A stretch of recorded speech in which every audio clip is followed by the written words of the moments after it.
श्री भगवान कह रहे हैं अर्जुन जी से कि ये काम अज्ञानियों का नहीं, ज्ञानियों का नित्य बैरी है। ज्ञानियों का बड़ा भगवान ने अद्भुत शब्द कहा।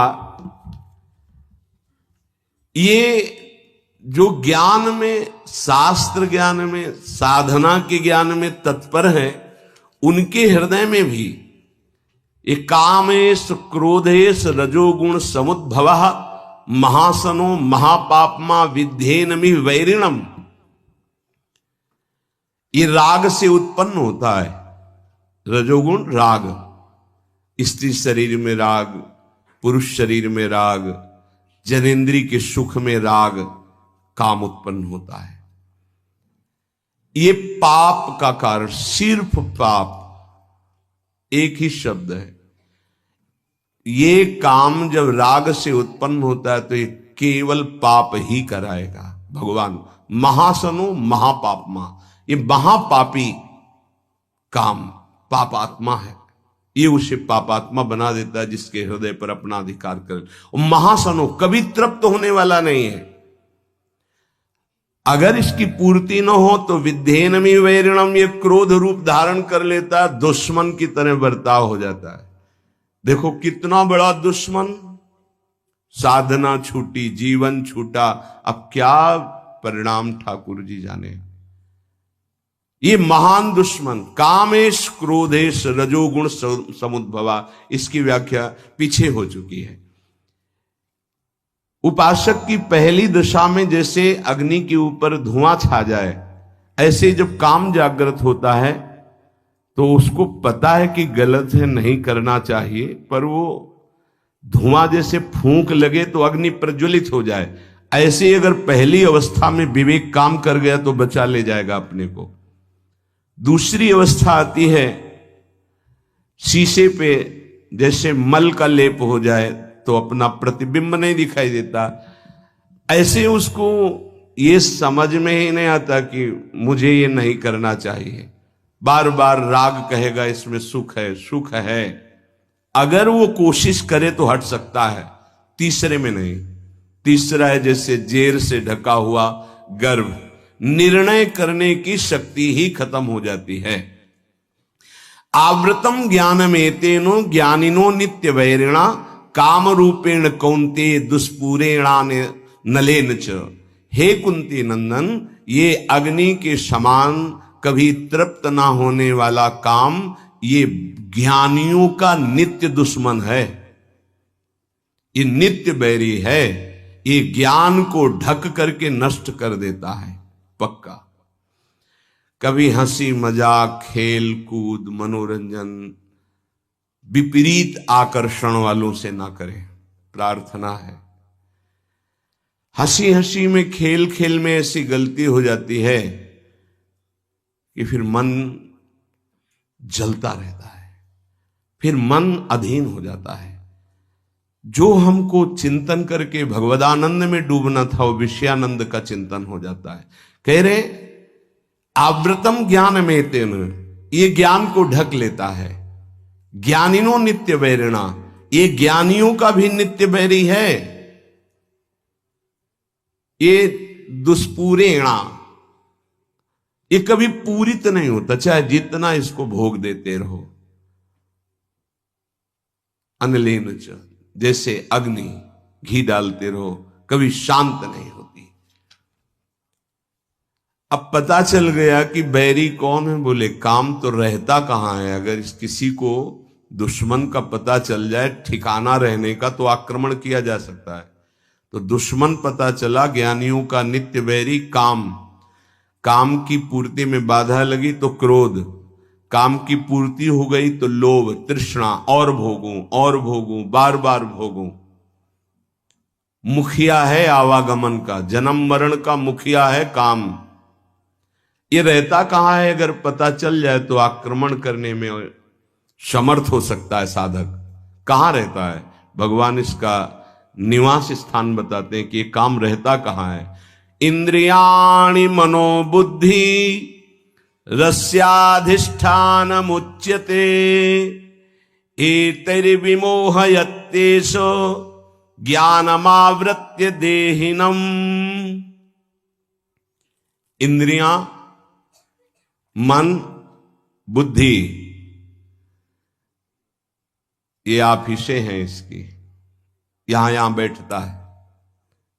इंद्रियाणि मनोबुद्धि रस्याधिष्ठान मुच्यते, इसकी ऑफिस है, काम की ऑफिस। इंद्रियां, मन, बुद्धि, ये काम इंद्रियां मन बुद्धि के द्वारा ज्ञान को ढक देता है और गलती हो जाती है। इतनी जल्दी बुद्धि को कवर करता है काम, विचार करने की सामर्थ्य नहीं रह जाती उपासक में। विषयी पुरुषों की तो यहां चर्चा नहीं, वो तो गिरे हुए हैं, गिरा हुआ क्या गिरेगा, साधक की बात हो रही। इतनी जल्दी आक्रमण करता है कि जल्दी बोलने में देर लगी, उसको कवर करने में देर नहीं लगती। तत्काल वो बुद्धि को कवर करके, ज्ञान रहित करके अपना चिंतन, अपनी चेष्टा, ज्ञान को ढककर देह भाव वाले पुरुष को ये मोहित करके भ्रष्ट कर देते हैं। देह भाव, मैं पुरुष मैं स्त्री, जब तक ये भाव है तब तक बहुत सावधान। इंद्रियाणि मनोबुद्धि रस्याधिष्ठान मुच्यते, ये ऑफिस है, लेकिन घर अभी नहीं बताया गया। सही माने में काम का वास अहम में है, देहाभिमान में। इसमें भगवान ने जो वर्णन किया, एतैर्विमोहयत्येष ज्ञानमावृत देहिनम, देहिनम देह भाव, देह भाव अहम भाव। मुख्य इसका निवास स्थान अहम भाव में, मैं पुरुष हूं, मैं स्त्री हूं, मैं शरीर हूं, ये जो भाव है अंतःकरण में, मन बुद्धि चित्त अहंकार, इसका घर है अहंकार। ऑफिस है इंद्रियां मन और बुद्धि। ये अहंकार की गुफा में छुपकर बैठ करके प्रहार करता है, मन और इंद्रियों को अधीन करके भोगों में हर प्राणी को फंसाए हुए है। चाहे वो चिड़िया हो, चींटी हो, मनुष्य हो, पशु पक्षी, कोई भी 84 लाख योनियों में एक छत्र इसका राज्य है। वही बचते हैं जो भगवान के आश्रित और भगवत शास्त्र की, गुरुजनों की अक्षरशः आज्ञा का पालन करते हैं। जहां इतनी सी भी हम गुरु आज्ञा शास्त्र के विरुद्ध हुए, वहीं हम फंस गए, वहीं क्लेशित हुए, वहीं अशांत हुए, वहीं रास्ता रुकेगा। पक्की बात समझ लीजिए, एक शब्द भी हमें अपनी नहीं लगानी बुद्धि से, क्योंकि उसी बुद्धि मन में वो बैठा हुआ है, जो वैरी बैठा हुआ वो उसी में बैठा हुआ, वो न्याय कैसे करेगा। किसी भी पदार्थ को जब देखते हैं तो इंद्रियों में कामना पैदा होती। इंद्रियों में जब इंद्रियों में कामना पैदा, पदार्थ वस्तु व्यक्ति स्थान पहले देखना ही होता है या सुनना होता है, तभी कामना पैदा होती, सुन के या देख के। इंद्रियों में कामना पैदा होती है, इंद्रियां तत्काल मन को अधीन करती है, तो मन वो अपनी कामना में युक्त हो जाता है, जो इंद्रिय कामना की। और मन ने बुद्धि को इतनी जल्दी पकड़ में लिया कि उसको विचार करने का अवसर न मिले, और देहाभिमानी जीव ये मान बैठा कि मैं भोगता हूं, मैं भोगूंगा, मैं देखूंगा, मैं सूंघूंगा, मैं छूंगा, मैं खाऊंगा। मरा। यह है, बार बार हमको मारा जा रहा है, बार बार हमको परास्त किया जा रहा है, और हम खुशी होते हैं कि हम भोगता हैं, हम बहुत भोग रहे हैं। पदार्थों में, विषयों में, इंद्रियों में, मन में, बुद्धि में काम की ऑफिस माने गए, लेकिन इसके रहने का स्थान अहम है, अहंकार, अहम। ये दिखता है इन स्थानों पे, पर छुप के रहता है अहंकार में, अंतःकरण धर्म में जो अहंकार है, बुद्धि मन चित्त अहंकार, उस अहंकार में रहता है। समस्त क्रियाएं शरीर इंद्रियां मन और बुद्धि से होती हैं। ये चारों कर्म करने के साधन है। इनमें काम दिखाई देता है पर रहता अहम में है, इसीलिए मारना बड़ा मुश्किल हो जाता है। ध्यान दीजिए, हम इंद्रियों को, मन को, बुद्धि को तभी पवित्र रख सकते हैं जब हमारा अहम परिवर्तन हो। बड़ा खेल टेढ़ा है। देह भाव जब तक है तब तक काम उसमें बैठा हुआ है, और हमारे अहम में ही बैठा हुआ छुपा, इसीलिए हम मार नहीं सकते। जब हम हटे तब घर में दिखाई देगा कि अहम के घर में काम बैठा है। हटे कहां? इस अहम को जब प्रभु के चरणों में, गुरुदेव के चरणों में दिया। बहुत नीच है मन, बहुत नीच है। एक नहीं सुनता शास्त्र की बात, गुरु की बात, मनमानी कर बैठता है, फिर पश्चाताप करता है, फिर जलता रहता है, फिर रोता रहता है, फिर अवसर आता है, फिर वही करता है। बार बार ये क्यों कर पा, और वो सोचता है किसको मारूं, भोजन न पाऊं, पानी न पीऊं, अपने को पीटूं, क्या करूं? ये साधक की बातें हैं। क्या करूं? अब वो सुरक्षित बैठा है, आसन लगाए अहम में। अब आप बाहरी है, दंड देते रहो, पानी न दो, भोजन न दो, आप मानो कुछ नहीं होना उसको। वो ऐसी जगह बैठा है अहम में, अवसर आते फिर क्या, फिर वो क्लेशित होता है। अब क्या करूं, क्या करूं? कौन? अच्छा 4 दिन उपवास कर लेता हूं। तो उपवास किया तो प्राण शुष्क हुए, लेकिन वो अहम में बैठा है। ये बहुत समझने का विषय। ये मरेगा अहम त्याग से। अहंकार, देहाभिमान जब गलित होगा तभी ये काम नष्ट होता है। अहम जड़ चेतन की ग्रंथि में बैठा हुआ है। यद्यपि मृषा जड़ चेतन की कभी ग्रंथि हुई नहीं, फिर भी छूटती कठिनाई। क्या? मैं पुरुष। जब तक मैं पुरुष हूं तब तक काम है, जब तक मैं स्त्री हूं तब तक काम है। जब ये अहम प्रभु के चरणों में समर्पित हो जाता है या धर्म में समर्पित हो जाता है, तभी वहां से काम हटता है। काम शून्य अहम ब्रह्म स्वरूप है। जो मैं, वो ब्रह्म स्वरूप है, और काम युक्त अहम, देहाभिमान, यही दुर्गति का कारण है। ये केवल मैंपन में बैठा हुआ है। मैं अमुक हूं, अमुक वर्ण का, अमुक आश्रम का, अमुक अमुक, इसी पे काम बैठा हुआ है। इसी कामना से ना चाहते हुए भी पाप होते हैं। अर्जुन ने पूछा था, अर्जुन जी ने, कि प्रभु ना चाहते हुए भी ये पाप कौन करवा देता है? नहीं चाहते हमसे कोई गंदा काम हो, पर वो काम बैठा है अहम में। जहां संग बना तहां दोष उपस्थित हो गया। जान ही नहीं पाया कि दुश्मन हमारे अंदर बैठा है, और ये दुश्मन की प्रेरणा वो मित्र मान लेता है कि सुख भोग होगा, बस वहीं भ्रष्ट हो जाता है। पाप अगर है तो भुगत कर नष्ट हो जाता है, लेकिन ये काम नहीं, काम भोग करके नष्ट नहीं होता और बढ़ जाता है और छुपा रहता है अहम में। काम बंधन मेवैकम नान्यदस्तीह बंधनम, काम बंधन मुक्तो ही ब्रह्म भूयाय कल्पते। जगत में बंधन है तो एकमात्र काम का बंधन है। अगर कोई सृष्टि में परेशान है तो एक बात से परेशान है, काम। देख लो, रुपया, पैसा, खान पान सब इसी की पूर्ति के लिए है।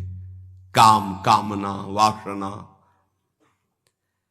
बंधन एकमात्र इसी काम का, दूसरा कोई बंधन नहीं है।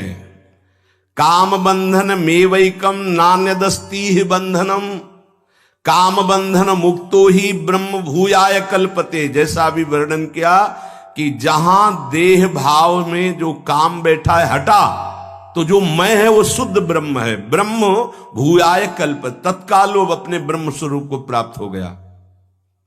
इसीलिए कहा गया है कि जाहि न चाही कबहु कछु, तुम सन सहज सने बसौ निरंतर तासुर सुराउर निजगे। बस एक प्रार्थना है, अगर मान लोगे तो निकल जाओगे। अगर आप विपरीत शरीर का संग नहीं करोगे, विपरीत दर्शन और संभाषण नहीं करोगे, तो स्फुरणा होगी, खत्म हो जाएगी, आपको कोई परेशान नहीं कर पाएगा, निकल जाओगे आप। अगर विपरीत आकर्षण का आप संग करेंगे, दर्शन करेंगे, संभाषण करेंगे, तो चाहे जितने प्रवीण विद्वान ज्ञानी संयमी हो, आपको पतित होना पड़ेगा। शब्द लिख लीजिए, ये शास्त्र सम्मत अनुभूत बात है। हम भूख को सह सकते हैं, लेकिन हमारे पास भोजन रखा हो, अगर ब्रह्म प्राप्त हो गया है तब तो कोई बात नहीं, अगर देह भाव है फिर भूख को नहीं सह सकते। आप बैठे हो, आपके सामने भोजन रखा, नहीं नहीं नहीं नहीं, कितनी बार कहेंगे नहीं नहीं, एक बार टूट पड़ेंगे और सब पा जाएंगे। बस ऐसे ही सारे भोग हैं। संसर्ग दोष से बच गया उपासक तो जीत गया। कभी भी, कहीं भी, किसी से भी प्रार्थना है, चाहे यंत्र से हो, चाहे शरीर से हो, या चाहे किसी ग्रंथ पंथ किसी से भी हो, हमें बहुत सावधान रहना है, संसर्ग नहीं होने देना। कुछ ऐसे पुस्तिकाएं हैं जिनको पढ़कर आप भ्रष्ट हो जाएंगे, कुछ ऐसे दृश्य हैं, कुछ ऐसे व्यक्ति हैं, कुछ ऐसे संसर्ग है, बहुत सावधान। काम बंधन में वैकम, साधक का एक ही भारी दुश्मन है, इसी से सब परास्त हो जाएंगे। भगवान ने कहा है, ज्ञानिनो नित्य वैरिणा, ये काम, यहां काम बंधन में वैकम, पूरे जीवन यही अपने अधीन किए रहता है सबको, पूरे जीवन भर, चाहे वो शरीर वृद्ध हो जाए, वो अधीन किए रहता है। नान्य दस्ती ही बंधनम, कोई और दूसरा बंधन नहीं है। काम बंधन मुक्तो ही तो ब्रह्म भूयाय कल्पते, वही ब्रह्म बोध हो जाता है जो मैं काम रहित हो जाता है, मैं जिसका काम रहित। एतरि विमोह यतेश ज्ञानम आवृत्य देहिनम, ये काम प्रमाद स्थिति में ज्यादा बढ़ता है। प्रमाद जो आपकी दिनचर्या है, नहीं जाना हमें वाणी पाठ में, नहीं जाना हमको कीर्तन में, ये जो प्रमाद है कि ना करने योग्य क्रिया को करना और करने वाले में ना करने की भावना, इससे आप बचिए। आप अपनी दिनचर्या को बिल्कुल ब्रह्म मानिए, आप जीत जाएंगे, पक्का जीत जाएंगे। आपकी दिनचर्या टाइम टू टाइम कई वर्ष लगातार चले, फिर आप देखना रंग आ जाएगा आप में। जब हमसे कोई गलती की बातें हैं अंदर, अरे यार चलना तो इधर ही है, पूरा जीवन हमको जलना इधर है, क्यों हम आज, अगर आज कुछ छू लिया, देख लिया, सूंघ लिया, चख लिया, भोग लिया, तो कल क्या होगा? आखिरकार जलना तो पूरे जीवन है ना, तो हम थोड़ा और जल लेते हैं, फिर शांति के मार्ग में आगे बढ़ जाते हैं विचार के द्वारा। नहीं चाहिए।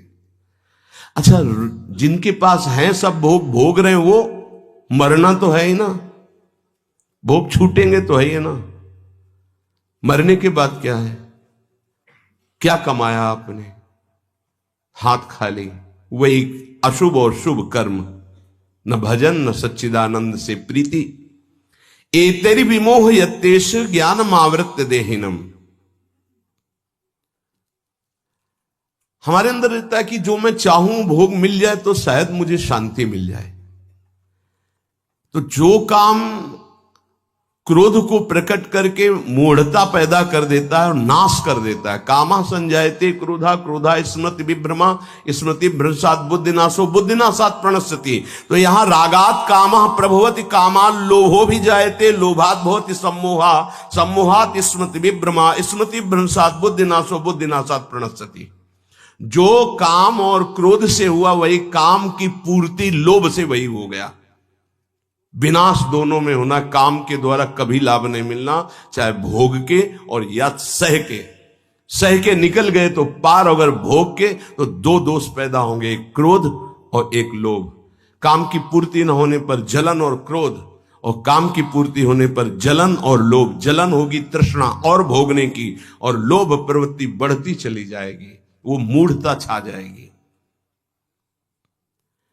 ये देहाभिमानी पुरुष को ही विशेष सताती है। भगवान ने कामना से क्रोध उत्पन्न कहा है कि कामात क्रोधो भी जायते। क्रोध से मूढ़ता की बात कही है। ऐसे क्रोधात बहुत सम्मोहा, ये सब वर्णन करने में बहुत देर होती है। एक सेकंड में मूढ़ता तक पहुंच जाती। स्मृति भ्रम में पड़ गई, मूढ़ता छा गई, लगा कि भोगने में सुख है। तात्पर्य, काम साधक का जीवन नाश करने वाला सबसे बड़ा दुश्मन है। गृहस्थी में धर्मयुक्त काम को भगवान ने अपना स्वरूप आगे विभूतियों में बताया, वो भी संतानोत्पत्ति मात्र के लिए। कामना उत्पन्न होने पर पहले इंद्रियां हरकत में आती हैं। 5 ज्ञान इंद्रिया, 5 कर्म इंद्रिया हैं। जब काम उत्पन्न होता है तो इंद्रियां हरकत में आती हैं, चेष्टायुक्त होती हैं। अब मन इंद्रियों के साथ प्रबल संकल्प बनाता है, ये भोगना ही है। साधक बार बार विचार करता है, टिकने नहीं देता मन विचारों को। किस तरह से ये शांति हो, बस ये उपाय ढूंढने लगता है।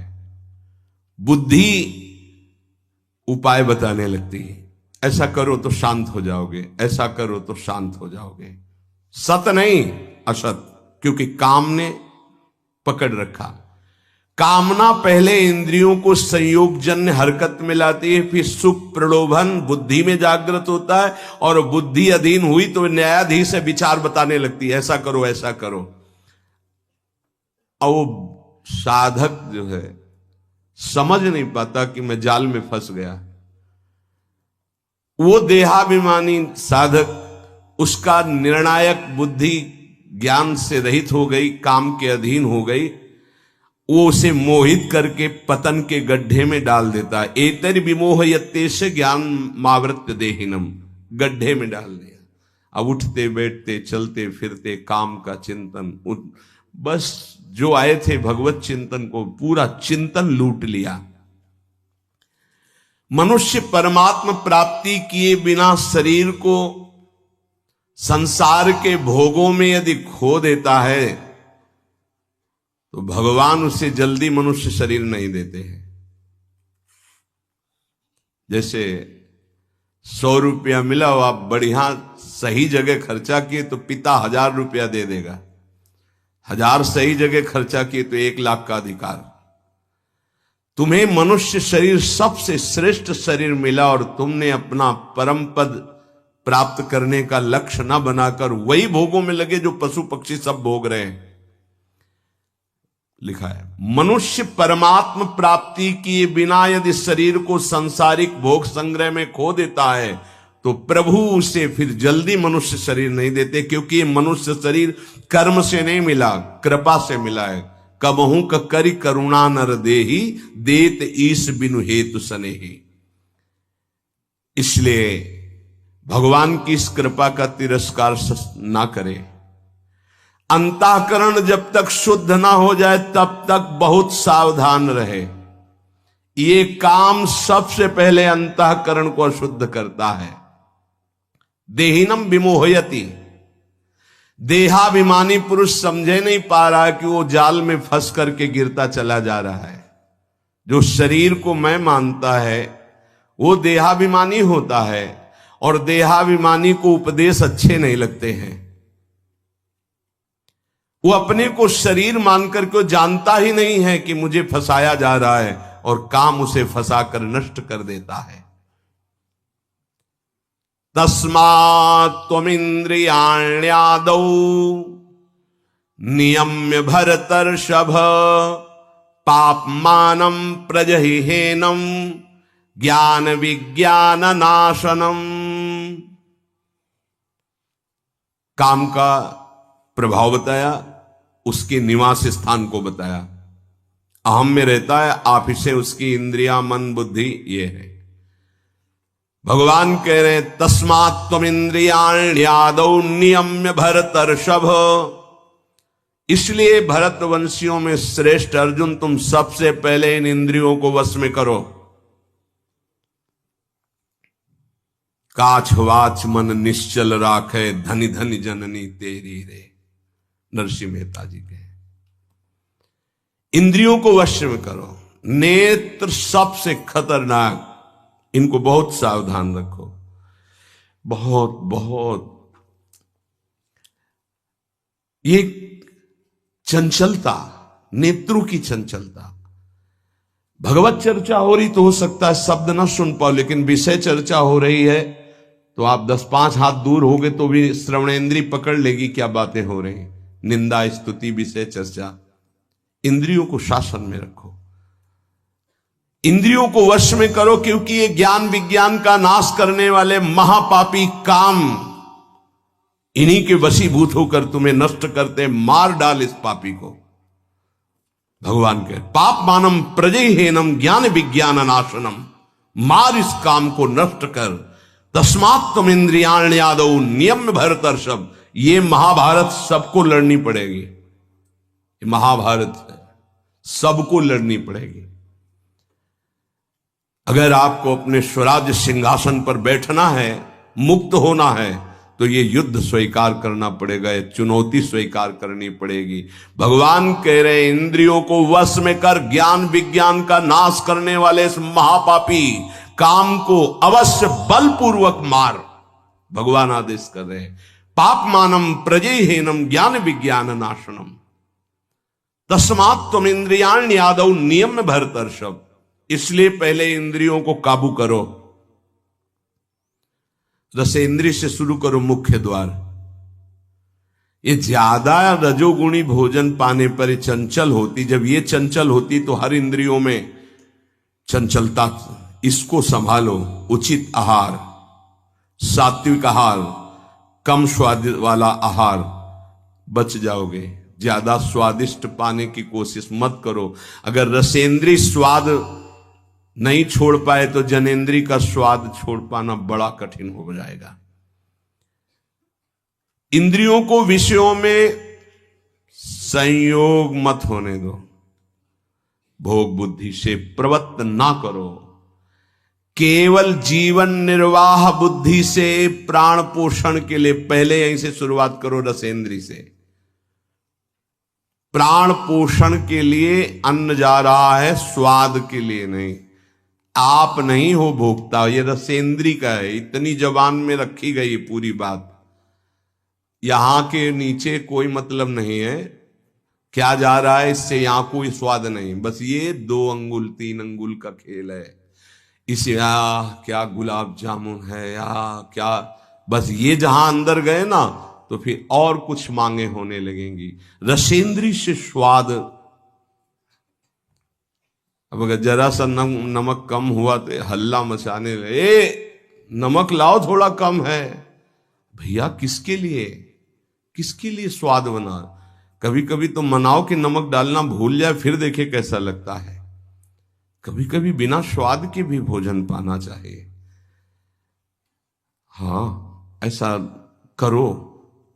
मन चंचलता रहित हो जाए, इसके लिए सात्विक भोजन करो। अच्छे अच्छे पदार्थ इसको दिखा दो। हाँ, जैसे आज साधु सेवा भंडारा ऐसे जैसे होता है, कभी ऐसा उत्सव आदि में तो दिखा गुलाब जामुन। जब परोसने आवे तो क्यों आज थोड़ा उधर ऐसे बस दिखा, और वो जले गए। हाँ बोल दो अंदर। हाँ, गरम गरम धुआं उठता हुआ समोसा, हरी चटनी, लाल चटनी और वो सेवई नमक वाली। हाँ ऐसे। अब ये खा के तुम ध्यान करोगे किसका, अब ये निर्णय तुम करो। ये चीजें खा के तुम ध्यान करोगे, प्रभु का तो ध्यान होने वाला नहीं। सात्विक भोजन पाने से हमारे अंदर भजन की वृत्ति बढ़ती है, और रजोगुणी तमोगुणी भोजन पाने से भोग वासना बढ़ती है, निद्रा प्रमाद स्थिति आती है। बिल्कुल सच्ची बात समझो, ये 3 गुणों से हर सामग्री बनी हुई। इसीलिए संतों ने निर्णय किया आप ये पा सकते हैं, ये पा सकते हैं, ये पा सकते हैं। खूब अनुभूति विषय है, इसलिए मना किया गया आप ये नहीं पाएंगे। क्यों नहीं, भगवान ने तो सब कुछ बनाया है पाने के लिए, तो पाने के लिए भी बनाया है, तो फिर और व्यवस्था भी भगवान ने बनाई है। रौ रौ नरक, अंधतामिस्त नरक, ये भी भगवान ने बनाए हैं, तो इनका भी स्वाद आप लीजिए। सावधान, शतोगुणी भोजन संयम पूर्वक पाइए, नाम जप करते हुए, और इतना कि बस लगे कि हाँ, थोड़ा वजन लगने लगे कि हाँ हो गया, बंद कर दो, शाम के फिर पा लेना। कोई तुम्हें तो ये है नहीं कि पता नहीं मिले कि ना मिले, कई दिन मिले कई दिन ना मिले। उसमें होता है कि अब जो मिला है डाल लो, पता नहीं कई दिन बाद मिले। तो आप लोगों को तो एक मिलता है, तो संयम में आपके पास व्यवस्था श्री जी ने सबकी कर दी। तो संयम से आहार, और अच्छे पदार्थ ना लो तो अच्छा है, अगर लो तो बहुत कम लो, थोड़ा। खीर हटाओ और सब कुछ अब पीने दो, तो वो मन, खीर में नुकसान नहीं है, गुलाब जामुन में नुकसान नहीं, वो जो मन को बढ़ावा मिला रसेंद्री के द्वारा, अब वो इतने में तृप्त नहीं रहेगा, वो और इंद्री को लेकर के भ्रमण करवाएगा हमको। और जब इसको मारना, जैसे मन हमसे गलती करवा देता है तो क्या कहो, गाल में मारो, तो त्वगेंद्री पिट रही, उससे क्या होना है। इसको कैसे मारा जाए, इसको ऐसे मारा जाता है, ऐसे। जैसे गुलाब जामुन, भैया आज हमारा पेट दर्द कर रहा है, वो कहेगा नहीं, कहो नहीं नहीं, बिल्कुल नहीं कहेंगे। वो जो मन को पीड़ा हो रही, अब वो पिटाई हो रही। साधक मन को वो दुलार करता, पीट नहीं पाता। इसको पीटना सीखो, बहुत जल्दी ठीक हो जाएगा। ये कहता है आज ये देख ले, हाँ हाँ बढ़िया है, चलो चतुरासी जी शुरू करते हैं। वो कहेगा नहीं नहीं, चतुरासी जी शुरू कर। उसको मारना है तो उसके विपरीत चलना पड़ेगा। साधक से गलती होती, मन को मारना है, और वो मारता और किसी को है। आज ये नहीं कहे, आज ये नहीं, आज ऐसे नहीं, आज अच्छा। मान लो आप परिक्रमा दे आए, तो शरीर को पीड़ा पहुंच रही, मन को कोई फर्क नहीं पड़ रहा। मन जिसको चाह रहा है वो चीज उसको ना दो तो उसको पीड़ा होती है, और उस पीड़ा को आप अपनी मान लेते हैं, इसलिए दुलार करते हैं। इस राशि को समझिए, मन की पिटाई जरूरी है, और ये इतने सुरक्षित रहता है कि इसको दुलार करना होता है, पीटना होता नहीं।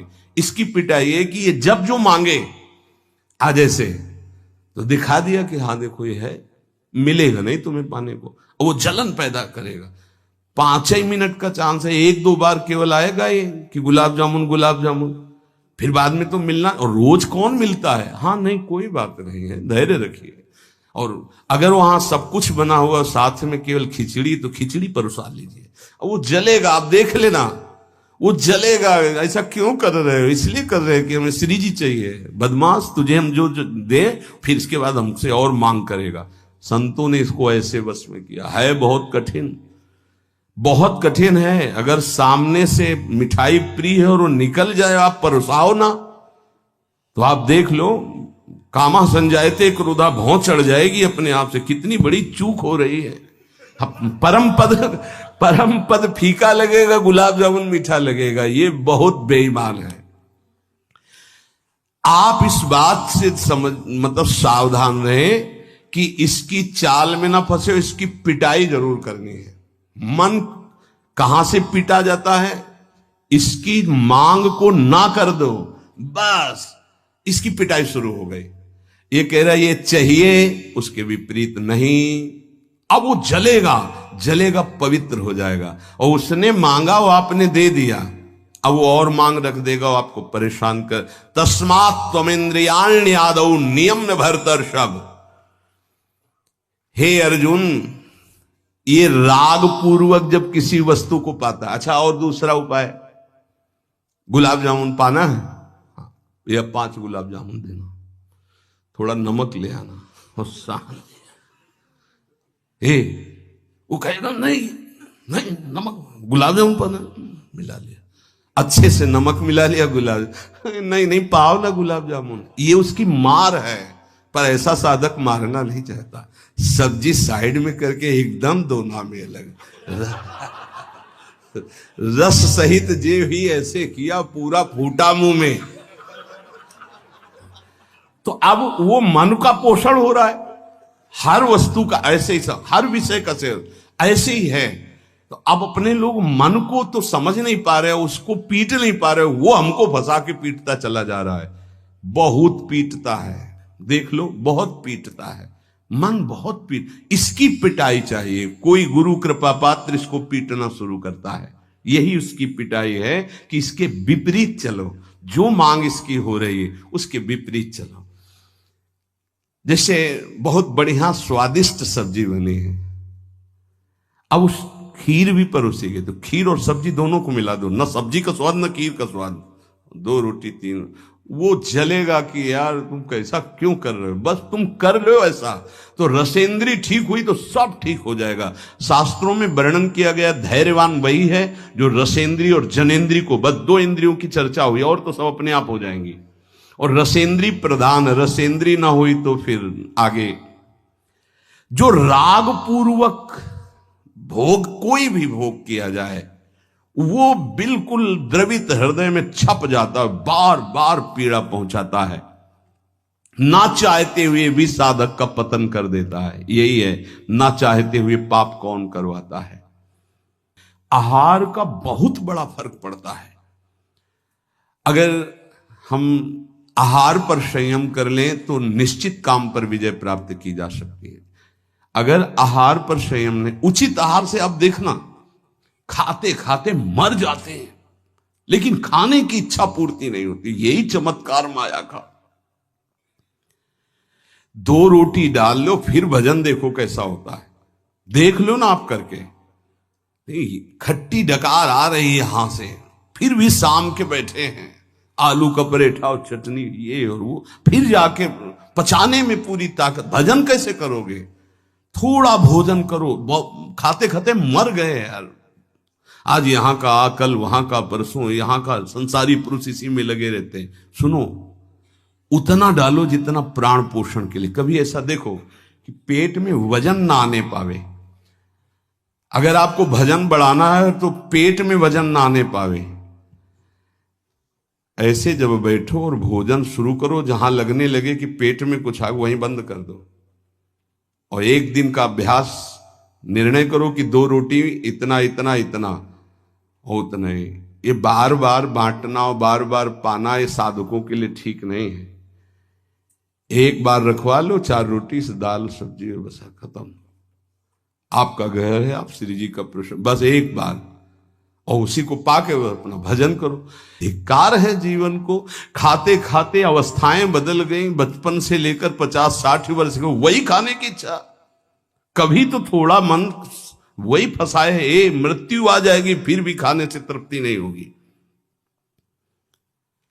एक बार इस रसेंद्री को काबू में किया जाए, भोजन पर सावधान, थोड़ा अल्पाहार, इतना जिससे हमारे प्राणों का पोषण हो जाए, सब ठीक हो जाएगा। आप देख लेना, अल्पाहार। अगर भोजन सुधार नहीं होगा तो फिर भजन में सुधार नहीं होगा। भोजन बहुत प्राण शक्ति प्रबल है आपकी, ऐसे नहीं निकल जाएगी। बहुत प्राण शक्ति बलवान होती है। वायु, अन्न, जल उचित चला गया तो खूब साधना बनेगी। इसलिए कोई भी वस्तु राग पूर्वक सेवन न की जाए। ये ज्ञान मार्ग, भक्ति मार्ग, जो मार्ग के उपासक, उनको इस बात पर विशेष ध्यान रखना, चाहे गृहस्थ हो चाहे विरक्त हो। शास्त्र के अनुसार कर्तव्य कर्म होने चाहिए और राग रहित आहार विहार होना चाहिए। पूज्य श्री पंडित गया प्रसाद जी के शिष्य मास्टर बाबा, उनके पास जितने साधक रहते थे तो उनकी सब्जी में नमक नहीं, खीर में चीनी नहीं, ऐसे ही उल्टा सीधा बनता था। तो जानते हो कैसे साधक रहते थे? 2-4, जब दंडोती परिक्रमा लगा रहे थे तब वहां गए थे 2-4 साधक। जब शाम के मिला ना तो वहां कुछ पकड़ में नहीं था कि रोटी से सब्जी पाओ तो कुछ पकड़ में आवे, या दूध और चावल मिला के रखा गया तो कुछ पकड़ में, कुछ पकड़, न मीठा न खट्टा न नमकीन न कुछ। वो भगवत धाम को प्राप्त हो चुके हैं, बहुत अच्छे महात्मा थे, पूज्य श्री मास्टर बाबा जी। ये बड़े बड़े महापुरुष ऐसी चाल क्यों चलते हैं? क्योंकि वो अपनी इंद्रियों को काबू में रखना साधकों को सिखाते हैं। काम को मारने के लिए सबसे पहले इंद्रियों का नियमन करने को श्री भगवान कह रहे हैं। तस्मात् तुम इंद्रियाण यादव, नियम में भरतर्षभ, इनको पहले कंट्रोल में करो। कान से भगवत वार्ता, अच्छी वार्ता सुनो। नेत्रों से अगर कहीं एक बार कोई ऐसा दृश्य उपस्थित हो जाए प्रकृति में तो प्रणाम करके दोबारा नेत्र मत पहुंचाओ। जहां आकर्षण हो वहां बार बार नेत्र मत पहुंचाओ। वाणी से कभी अश्लील संभाषण, गंदी बातें मत करो। खान पान संभालो, इंद्रियों को संभालो, ठीक हो जाएगा।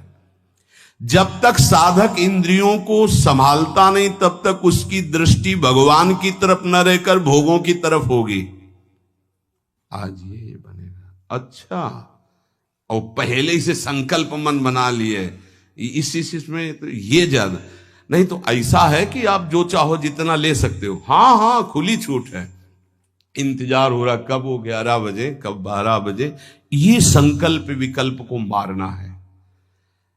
कभी कभी ऐसा कर लिया करो, ज्यादा मन तैयार हो गया ना कि आज तो उत्सव है, बहुत गोल कर दिया, आज उपवास करेंगे हम, तो सब मत करना, नहीं तो गड़बड़ हो जाएगा। अलग अलग उत्सव में एक एक दो दो, आज नहीं पाएंगे, आज भूखे रह करके रहे। फिर आप देखो जो आपको मन जलन पहुंचाएगा वही मन को अधीन करने के बिना इसके अधीन नहीं होने वाला। ये भी बात समझ लीजिए, यहीं से अधीन किया जाता है।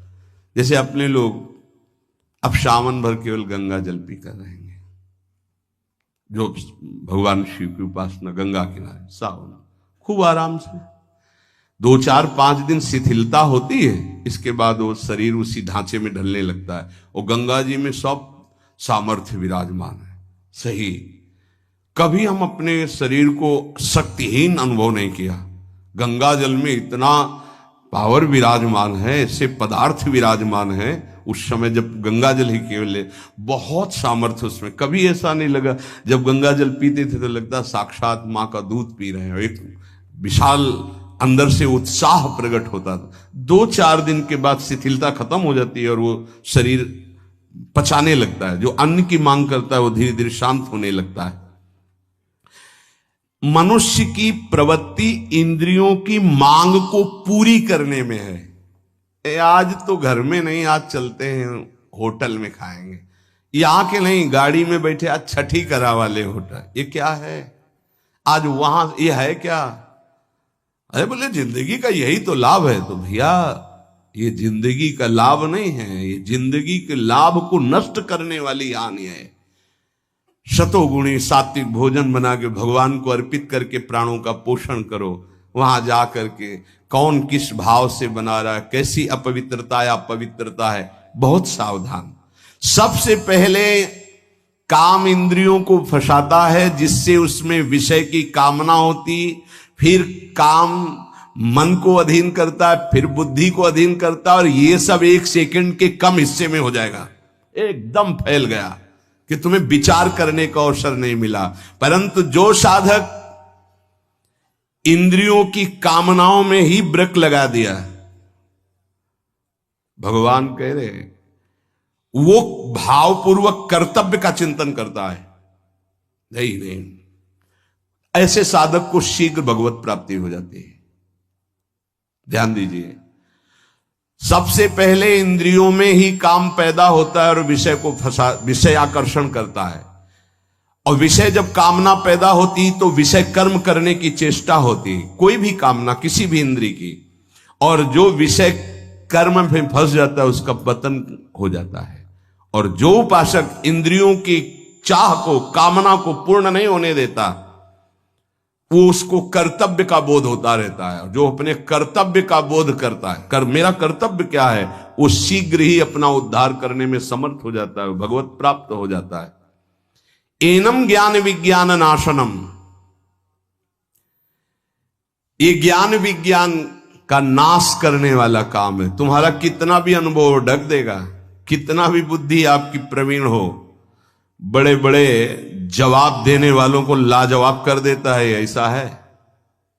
काम ऐसा है कि बहुत जवाब देने वाले को जवाब रहित कर देता है। उसका उत्तर नहीं दे पाओगे जब काम तुम्हारे अंदर प्रश्न करेगा। विज्ञान अनुभव साधना का सब ढक देगा, ज्ञान विज्ञान दोनों को। तत्व ज्ञान का यहां बात नहीं है कि ज्ञानी का शब्द है शास्त्र ज्ञानी से, बोध संपन्न महापुरुष से नहीं स्वात्मारामम विषय मृग तृष्णाम भ्रमयति। यहां भक्त जो अभी साधन काल में है, प्रेमी भक्त के नहीं, दो को कोई परास्ती नहीं कर सकता। प्रेम लक्षणा भक्ति से युक्त महापुरुष और तत्वबोध महापुरुष, ये ज्ञानी शास्त्र ज्ञानी, और ये भक्त अभी साधन मार्ग का।